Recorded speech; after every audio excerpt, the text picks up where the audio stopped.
তোমরা কি জানো ঝড় কেন হয়? ঝড় হয় মূলত বাতাসের দৌড়াদৌড়ি করার জন্য। বাতাস কিভাবে দৌড়াদৌড়ি করে জানো? বাতাস দৌড়াদৌড়ি করার জন্য আমাদের ২ রকমের বাতাস দরকার। একটা গরম বাতাস আর একটা ঠান্ডা বাতাস। গরম বাতাস কিভাবে হয়? তোমরা নিশ্চয়ই খেলার মাঠের বাতাস দেখেছো। খেলার মাঠে কি অনেক গরম থাকে, তাই না বলো? খেলার মাঠে যখন সূর্যমামা অনেক অনেক রোদ দেয়, তখন খেলার মাঠের বাতাসগুলো কিন্তু অনেক গরম হয়ে যায়। আবার দেখো পুকুর পাড়ে কিংবা গাছের নিচে কত ঠান্ডা লাগে, তাই না বলো? কেন? কারণ এখানে সূর্যমামার তাপ কিন্তু অতটা যায় না। তো এখানে কি ঘটে জানো? এখানে যখন মাঠের মধ্যে সূর্যমামার অনেক অনেক রোদ এসে জমা হয়, তখন মাঠের উপরে থাকা যে বাতাসগুলো, ওই বাতাসগুলো গরম হয়ে যায়।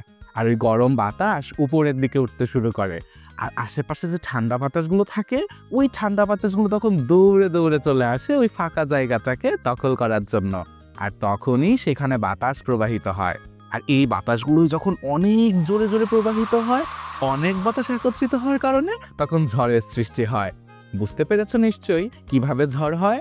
আর এই বাতাসগুলোই কিন্তু মেঘগুলোকে বয়ে বয়ে নিয়ে আসে, যেই মেঘে অনেক জোরে বিদ্যুৎ চমকায়। নেক্সট ভিডিওতে কিন্তু আমরা বিদ্যুৎ কিভাবে চমকায় সেটা শিখবো। তো যাই হোক, আজকের ভিডিওতে তাহলে আমরা শিখলাম কিভাবে অনেক অনেক গরম বাতাস উপরের দিকে উঠে যাওয়ার কারণে ঠান্ডা বাতাস একত্রিত হয়ে বাতাস প্রবাহিত হয় এবং ঝড়ের তৈরি হয়। তোমরা যদি এমন মজার বিজ্ঞান শিখতে চাও, তাহলে এখনই চ্যানেলটি সাবস্ক্রাইব করো আর ঝড়ের গতিতে একটা লাইক দিয়ে দাও।